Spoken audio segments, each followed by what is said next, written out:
For today's mini vlog, samahan niyo po ako ulit sa isang araw ng stay-at-home nanay. Hello mga loves, good morning. Magkape muna tayo bago tayo gumawa ng gawaing bahay at sasabak na naman tayo. Hello, good morning. Anong oras pa kayo nagigising tuwing morning mga loves? Eto, chikahan muna tayo. Good morning mga loves, happy Monday, kape po tayo.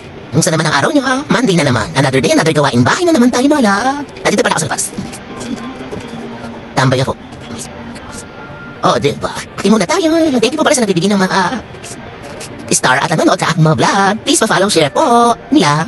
At pagkatapos yan ako ay nagligpit ng mga mare. Actually, hindi ko alam kung ano naman ang gagawin ko dito sa sala. Paikot-ikot na lang ako, Charis. Bago pa lang po sa akin dito sa aking account. Ako nga po pala si Mama Lai, si Laylin or si Lai. I am mom of two. Ang eme vlog ko po ay lagi dito lang sa bahay. Kaya ang lagi niyo po makikita sa mga video ko ay puro linis lang ng bahay. Kahit pumunta rin ako dun sa bahay ng parents ko sa Batangas, ay nakikita niyo pa rin ako nagwawalis, Charis. Yun po kasi ang usual na ginagawa ng stay-at-home nanay at masipag na nanay, Charis na naman. Stay-at-home nanay na katulad ko, maraming salamat sa mga naka-appreciate at sa mga nagsisend po ng star. At magre-repeat po para tayo ng ulam. Bale, itotorta ko lang tong giniling kahapon. O, diba? Nakatipid na naman tayo. Nilang naman ako ng itlog at ang breading mix. At ayan na mga Mars, lumipas na ang oras para tayo na magluto ng tanghalian. At dahil dalawa lang naman kami ni Papa Chuck dito, hindi naman ako masyado nagmamadali pagdating sa luto ng ulam. Kasi nga po, mamayang hapon pa po uuwi si Papa Chuck. So, ayan, kain na tayo mga love. Hindi rin kasi ako kumain kagabi,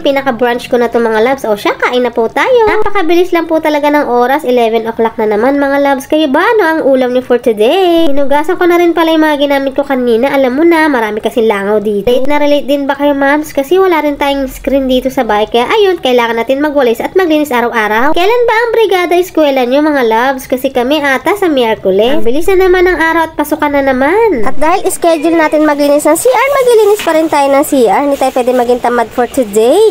Di naman siya gaanong kadumi kaya konti lang ang aking paglinis. O siya, hanggang dito na lamang po muna ang ating ganap ngayong Lunes. Salamat sa panonood at God bless. Mag-iingat po kayo palagi. Bye-bye!